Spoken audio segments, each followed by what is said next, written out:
De los colegios militares son devotos porque piensan que para defenderse hay que matar a otro. Buenos días, buenas tardes, buenas noches, muchas gracias por estar de nuevo acá en el canal.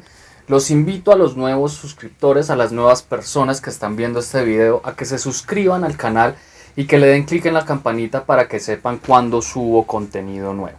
El día de hoy vamos a analizar una serie de sucesos que van a poner en evidencia el modus operandi criminal de Álvaro Uribe Vélez. Hoy, con la gran noticia que se destapó respecto al asesinato de Álvaro Gómez Hurtado. Y para lograr evidenciar cómo Álvaro Uribe Vélez dilata, evade, burla la justicia, vamos a utilizar unas memorias de Twitter y unos análisis que ya veremos. Recordemos que Álvaro Gómez Hurtado era un conservador, pero que tenía una línea bastante avanzada en cuanto a su pensamiento respecto a la época y el contexto en el cual se encontró.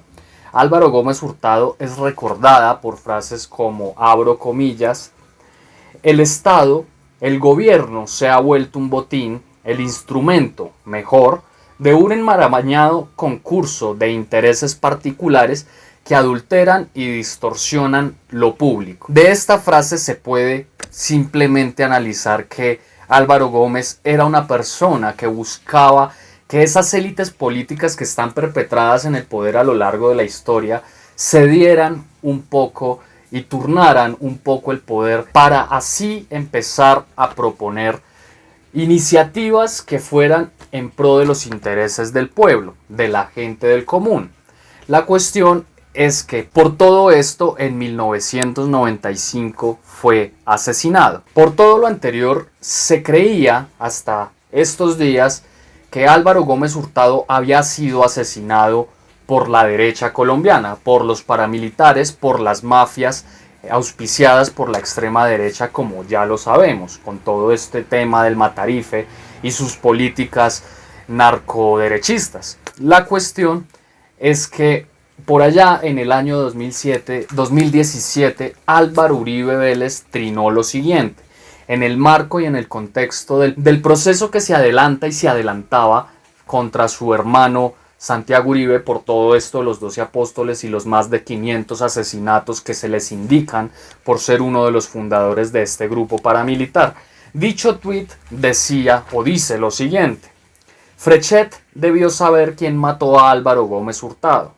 Del intento de golpe de Estado por Santos, FARC y Paras no se habla nada. Pues si uno se pone a estudiar la historia y la teoría política, los golpes de Estado se dan de dos formas. El golpe de Estado diplomático o parlamentario o el golpe de Estado militar. En la historia reciente de Colombia no ha habido indicios de un golpe de Estado. Lo más parecido a un golpe de Estado militar fue lo que creíamos que iba a pasar en el Palacio de Justicia, pero que era una parafernalia para... Es un tema aparte que si quieren lo tratamos en otro video, si quieren dejen los comentarios, si les interesa. Pero volviendo al tema, en la historia moderna colombiana no ha habido indicios de un golpe de Estado. Es decir, que la marihuana que se fuma Álvaro Uribe Vélez, que le genera la percepción de golpes de estados imaginarios, de guerras imaginarias, que desembocan en esas prácticas de políticas guerreristas, sangrientas, de asesinatos, esa nube en la que vive el contexto de la Guerra Fría, de que el muro de Berlín todavía no ha caído, es lo que nos ha llevado hoy en día a ser un país tan subdesarrollado en muchos aspectos. Por algo volvimos a quedar en último lugar en las pruebas PISA. ¡Qué vergüenza! Pero volviendo al tema, lo que nos importa respecto a ese tuit es que Uribe señala que él cree que Frechet sabe quiénes son los responsables del magnicidio de Álvaro Gómez. ¿Por qué Uribe sabría esto? Primero veamos quién es Frechet. Frechet fue el embajador de Norteamérica para Colombia durante el gobierno de Álvaro Uribe Vélez, durante algunos años de ese gobierno. Y resulta que con este tuit Álvaro Uribe nos da a entender que las autoridades norteamericanas tienen conocimiento de quiénes son los responsables del magnicidio.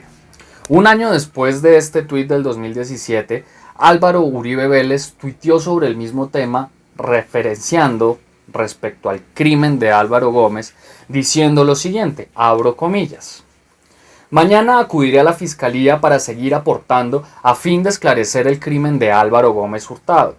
Se supere la infamia contra mi hermano y sobre temas en mi contra que acostumbran en épocas electorales. Fiscal General de la Nación, que se sirva a considerar la práctica de unas pruebas. Hay 3 declaraciones de personas que están presas en los Estados Unidos. Uno de ellos, extraditado por mi gobierno, afirma que quiere ayudar a esclarecer el asesinato del doctor Álvaro Gómez Hurtado. Y otro, que quiere esclarecer la inocencia de mi hermano Santiago.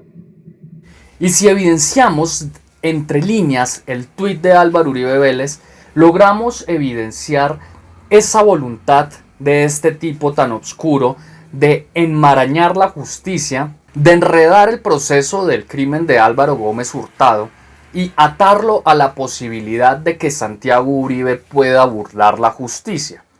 Uno se pone a pensar, son 2 temas que no tienen nada que ver porque van unidos en un mismo tuit, pero ya vamos a ver cómo este tipo usa el fraude procesal como modus operandi. El 14 de febrero de 2018, Álvaro Uribe Vélez fue en compañía de su abogado Diego Cadena, el abogámster, el que hoy en día está involucrado en ese mismo proceso de fraude procesal, abogado que era vocero en ese entonces de los 2 narcotraficantes presos en Estados Unidos que iban a rendir testimonio para esclarecer los hechos del magnicidio de Álvaro Gómez Hurtado. Los nombres de los narcotraficantes son Ramón Quintero San Clemente y Diego Pérez, alias Diego Rastrojo o Vinagre. Desempolvamos todas estas memorias que nos guarda Twitter en el entendido que en estos días el senador por el partido de las FARC, Carlos Lozada, confesó que él había perpetrado la orden, que él había ejecutado la orden de asesinar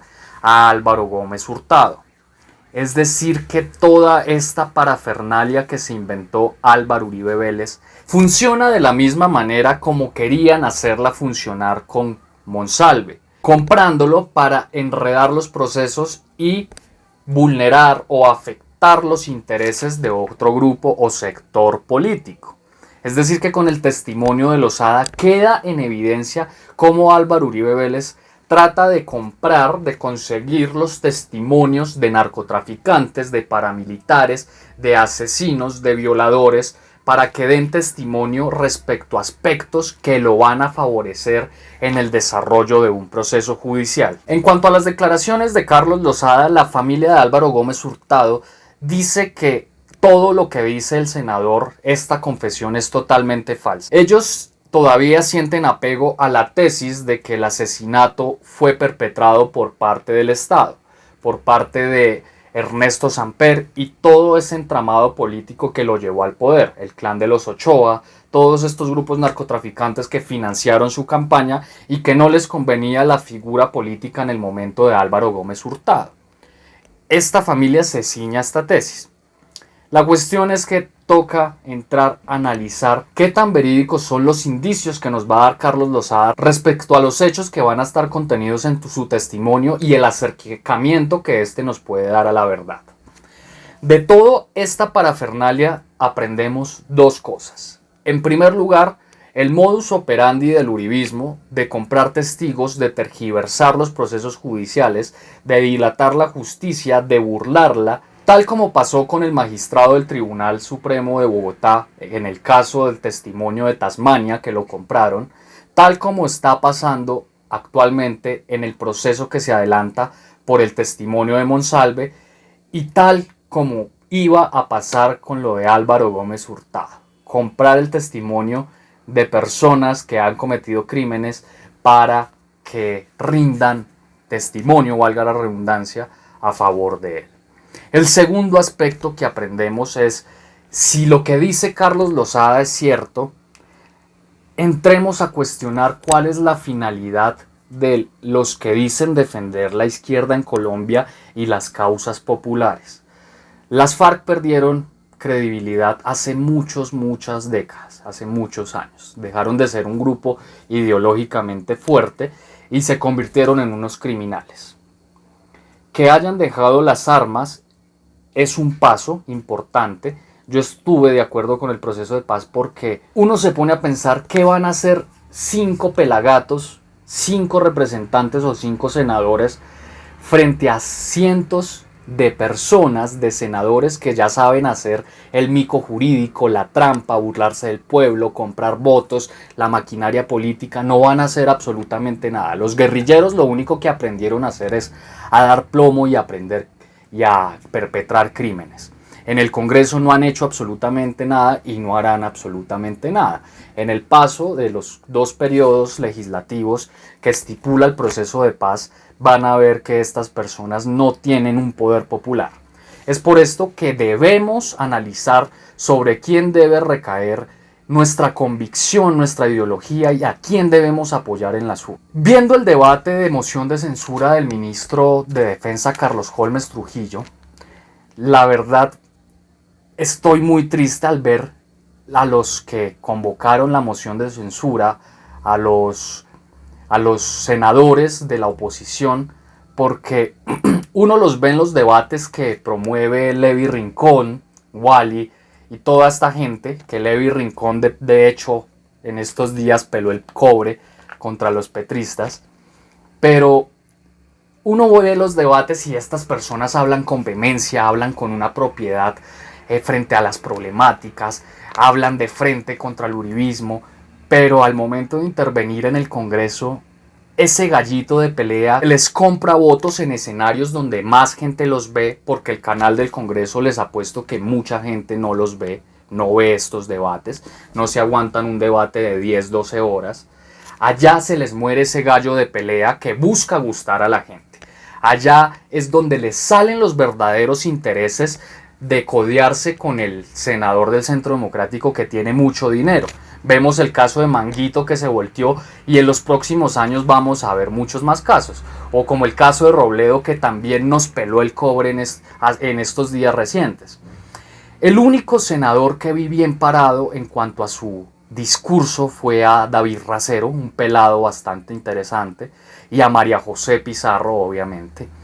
Y en lo personal nunca voy a perder la convicción por el senador al que le di el voto, fue Gustavo Bolívar, me representa fehacientemente, y sobre todo el otro Gustavo, mi voto presidencial, Gustavo Petro.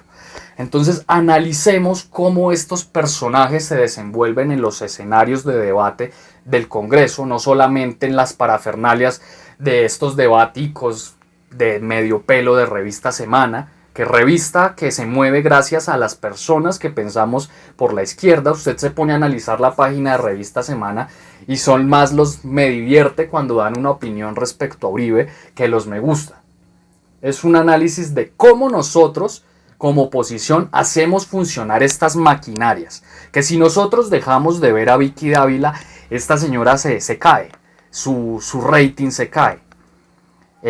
Les voy a traer pronto el video de lo del fallo judicial, hacer una ponderación de derechos fundamentales, el del derecho fundamental a la seguridad, la vida digna y el buen nombre que defendió la señora de Monsalve en la tutela que le ganó a Vicky Dávila y que ahora la venden como la censura por parte de la rama judicial a la prensa. A mí no me han callado y abiertamente digo, Álvaro Uribe Vélez es un asesino. No tengo que deberle favor a nadie. Entonces, no siendo más, espero que les haya gustado el video. Los dejo con esa reflexión y los dejo con la camisa de Colombia, que a pesar de que muchos digamos que el fútbol es el opio del pueblo, todos tenemos derecho a divertirnos, a salirnos un poquito de toda esta mierda. Obviamente sin desviar la atención, toda nuestra atención en lo que de verdad importa. Nuestro país, nuestros recursos y lo que hacen con nuestro dinero. Muchas gracias, los dejo con una breve descripción de mi libro y nos vemos en la próxima. Absolutamente todos los seres humanos nos hemos planteado la interrogante de ¿qué pudo haber sido de nosotros? Ya sea en aspectos laborales, académicos o en el tema que nos atañe ahora, en el amor. Cuando uno sufre la partida inesperada de un amor, se plantea escenarios de posibles futuros que no pudieron ser, que no serán. Se plantea el mejoramiento de las variantes del pasado para así evitar la partida de esa persona. Lo complicado es que al hacer oda a la memoria, pensando en la modificación de esas variantes, en nuestras superfluas operaciones mentales que evocan fantasmas del pasado, en intentar cambiar pensamientos, esas decisiones que nos hicieron ser lo que no pudimos llegar a ser, lo que se logra con todo esto es agrietar el alma. Este es el caso de Armando, un psicólogo que está obligado a aferrarse a un pasado que no será, a un sueño irrealizable, a un vacío mental y sentimental irremediable. Esta es la historia que se cuenta en mi libro, que tiene crítica social, que tiene un poco de filosofía, sociología y que toca temas muy duros que sé que todos hemos vivido. Las personas que lo han leído lo recomiendan mucho y es un excelente libro. Recuerden que leer nutre nuestra alma, nutre nuestra mente. En el link de la descripción del vídeo pueden encontrar dónde y cómo adquirirlo. Muchas gracias. Ladrones de cuello blanco, políticos de lo ajeno.